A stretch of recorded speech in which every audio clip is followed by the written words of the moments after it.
Petite décomposition des progressivités handstand. Dans un premier temps, il va falloir essayer de se placer correctement en handstand, c'est-à-dire ne pas creuser le dos, essayer d'avoir un alignement, regarder ses mains.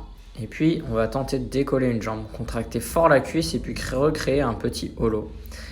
Et dans le second temps, on va essayer de ramener la deuxième jambe pour pouvoir tenter d'avoir un équilibre free.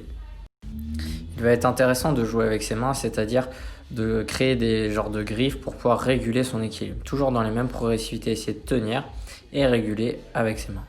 Pour les plus raides des épaules, je vous invite à faire une belle fente bras aux oreilles, c'est-à-dire se lancer vraiment bras aux oreilles pour garder l'ouverture d'épaule. Et puis réeffectuer les progressivités, c'est-à-dire de décoller un pied et essayer de tenir l'équilibre.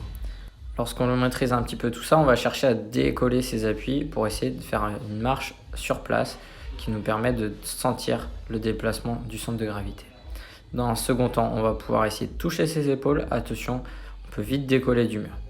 Et puis, pour vraiment sentir le déplacement du centre de gravité, on va pouvoir tenter le handstand one arm en basculant bien le bassin au-dessus de l'épaule et en sentant le point d'équilibre.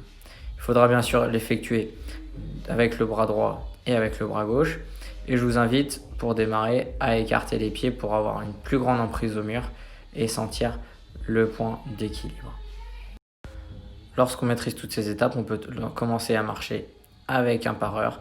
Là, l'idée, c'est que le pareur nous sécurise totalement et qu'on fasse nos premiers pas sans le mur. Dans un second temps, on va pouvoir du coup se faire tracter par le pareur avec le poing entre les jambes et il me tracte pour que j'avance. C'est lui qui enclenche mon déséquilibre. Et enfin, la troisième étape, on va pouvoir se lancer et se déséquilibrer soi-même et essayer de chercher le pareur, mais que ce soit nous qui enclenche le déséquilibre.